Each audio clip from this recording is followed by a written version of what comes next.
మీరు నాకన్నా వయసులో పెద్దే కదండి. కానీ నేనే పెద్దగా కనబడుతున్నాను కదండి. ఇప్పుడు నాకేంటంటే నాకేం మన్మధుడనే బిరుదు నాకు తెచ్చుకోవాలని లేదండి. బట్ నా పని నేను సక్రమంగా చేసుకోవడానికి ఫిట్నెస్ అనేది అవసరం కదండి. అవసరం. అది వెంటనే ఒక ట్యూన్ కంపోజ్ చేసి అలసిపోయి పడుకోవడం లేకపోతే నిద్ర రావడం ఇవన్నీ ఫిట్నెస్ కాదు కదండి అది.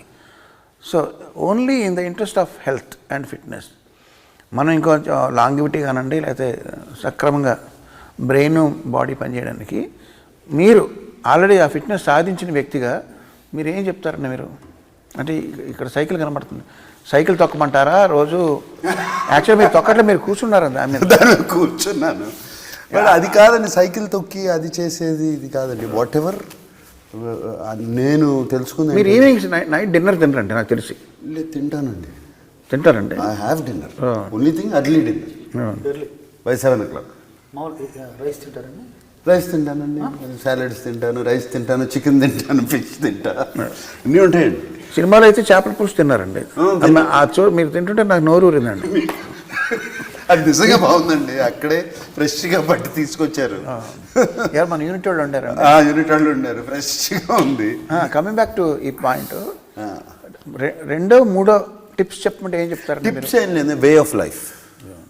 అది ఆ ఫిట్నెస్ కానీ అది కానీ ఏమండి. నేను ఇవాళ ఆఫ్టర్నూన్ కావాలంటే నాతో భోజనం చేయండి, శుభ్రంగా ఓన్లీ థింగ్ వైట్ రైస్ తిన్నా, ఇంత బ్రౌన్ రైస్ తింటాను, నెయ్యి వేసుకుంటా, మన ఆకుకూరలు ఒక 3 తింటాను, ఒక చికెన్ కానీ ఫిష్ కానీ అన్నీ తింటాను, పెరిగేసుకుంటా, పచ్చడి తొక్కు పచ్చడి తింటా, కడుపు నిండా తింటానండి. బేసిక్గా డిప్రైవ్ అవ్వరండి. డిప్రైవ్ మాత్రం చేయనండి నా బాడీని ఫుడ్ గురించి. Only thing there is something called exercise. I do workout. తిన్న క్యాలరీస్ కొంచెం బంద్ చేయాలి.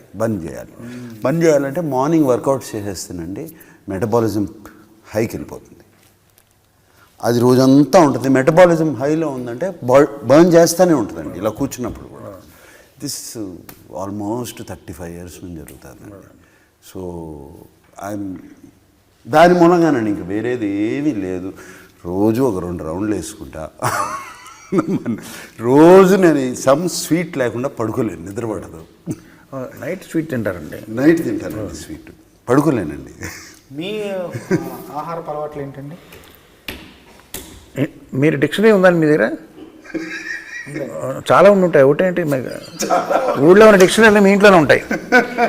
ఏ డిక్షనరీ ఎప్పుడు పనికి వస్తుందని మీకు అని చెప్పి నాకు మాటలేక పదకోశాలు ఇచ్చారు కొన్ని. ఈ బుక్ ఫేర్ జరిగినప్పుడు అక్కడ వెళ్తుంటాను. సో మీరు డిక్షనరీలో ఐ అనే అక్షరంకి వెళ్ళండి. ఇంగ్లీష్ డిక్షనరీలో ఐలో మీకు ఇండిసిప్లిన్ అని ఉంటుంది.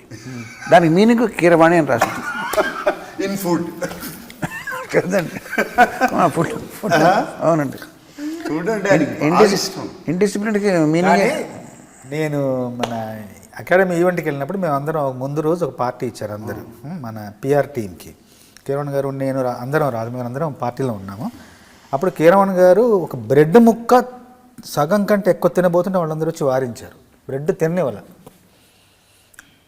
బ్రెడ్ ముక్క ఆయన ఫుడ్ నైట్ బ్రెడ్ తింటున్నా కూడా ఫుడ్ తినకూడదని అందరూ వచ్చి రాజమౌళి గారు వచ్చి అన్న ఇంతే ఇంకా ఇంత తినకూడదు అన్నారు. ఎక్కడండి? మనం పార్టీలో, మనం ముందు రోజు పార్టీలో 11th రోజు పార్టీ అయింది. బ్రెడ్ తింటుంటే బ్రెడ్ కూడా ఇది ఎక్కువ తినకూడదు అని రాజమౌళి గారు వచ్చి వారించారు. రోజులను చూసుకుంటారు అట్లా. ప్రతిసారి వాళ్ళు ఉండరు కదా, అది కష్టం కదండి. అది అక్కడ ఏం తిన్నారండి మీకు బాగా? మన వంటలో అన్నీ అంటే ఇష్టం కదా. యూఎస్లో అన్ని రకాలు దొరుకుతాయి కదండి. ఓహో, అది తెప్పించుకున్నారా? నాకు నూడిల్స్ అంటే చాలా ఇష్టం అండి. నూడిల్స్ అంటే బాగా, కానీ అది మోస్ట్ అన్హెల్దీ అండి. మ్యాగీ నూడిల్సా? అంటే మోస్ట్లీ మ్యాగీ అండి. ఏంటి దాంట్లో powder packet, flavour. Re recording ఎన్ని రోజులు పట్టిందండి మన నా సమరంగకి? మామూలుగా మీరు మిగతా సినిమాలు చేసే ఫాస్టెస్ట్ అండి ఈ మధ్యకాలంలో. ముందు ఫాస్టెస్ట్ కదండి. ఇప్పుడు మనం ఒకసారి కంపోజింగ్లో ఒక మాట మీరు విజయ్ గారు 15 days అయిపోయింది. బట్ మీ మైండ్లో అసలు తిరుగుతూ ఉన్నట్టున్నాయండి. 16 తారీఖున ఇప్పుడు స్టార్ట్ చేశాను. డిసెంబర్ 16 రోజులు చేశారు మొత్తం. డిసెంబర్ 16 థీమ్స్ అనుకున్నాను. 18 days అండి. అన్ని రిపేర్లు అన్నీ కలిపి. ముందు థీమ్స్ ఏమైనా చేశారా? ఏం లేదండి. తర్వాత మనం ఆ ఫైట్కి ఇచ్చారు. ఫైట్ కూడా వాడలే కదండి, అది వాడలేదు వాడలేదండి. మళ్ళీ అన్నీ కొత్తగానే చేశాను. మళ్ళీ కొత్తగా చేశారు. కానీ నేను కిరణ్ గారిని 28 ఏళ్ళుగా చూస్తున్నాను కదా, 29 ఏళ్ళుగా. ఇప్పుడు ఈ మధ్య ఇంకా స్పీడ్ అయిపోయారు, చాలా స్పీడ్.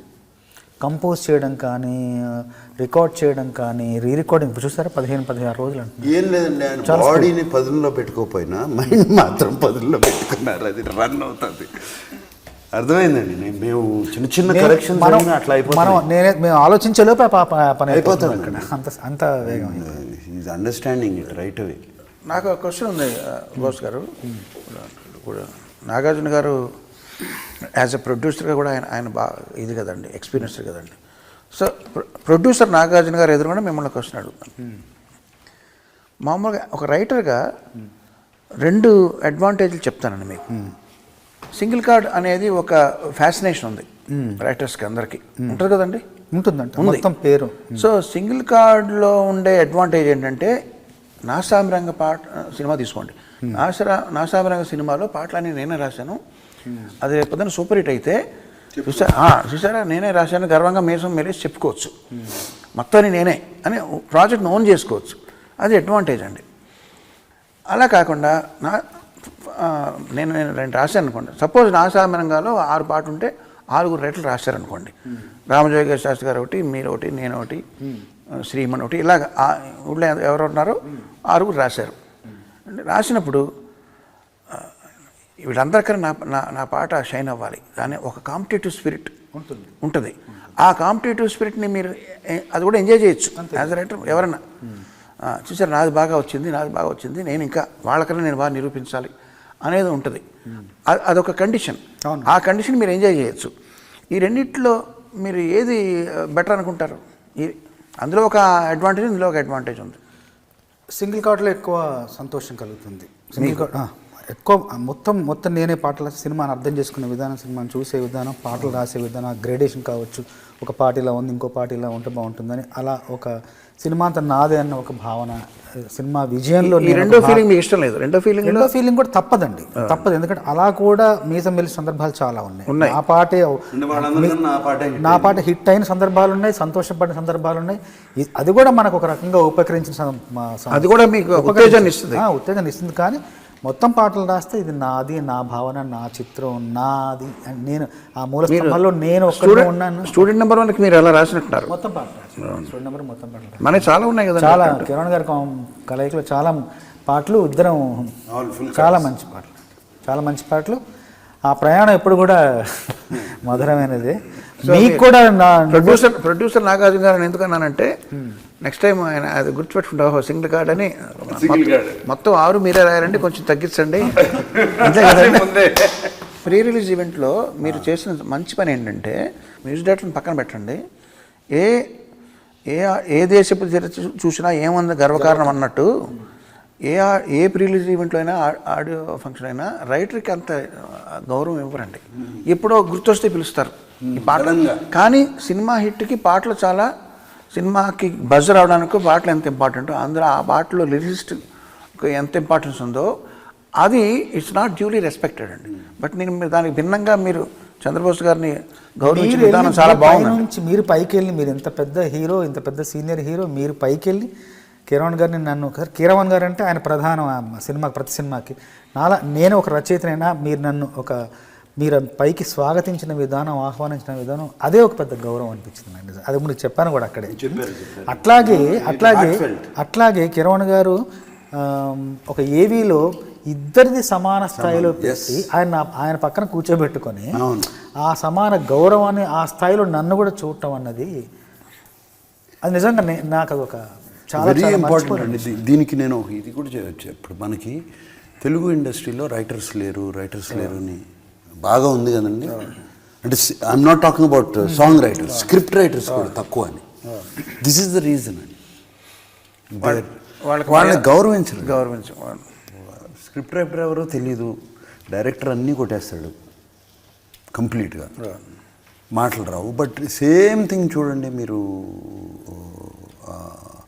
హిందీలో కానీ, హాలీవుడ్ ఫిల్మ్స్లో కానీ, హాలీవుడ్ వెబ్ సిరీస్లో కానీ, స్క్రిప్ట్ రైటర్కి ఎంత స్క్రిప్ట్ డన్ బై దెన్ డైరెక్టర్కి ఇస్తారండి. ఇప్పుడు వెరీ ఇంపార్టెంట్ అండి స్క్రిప్ట్ అనేది.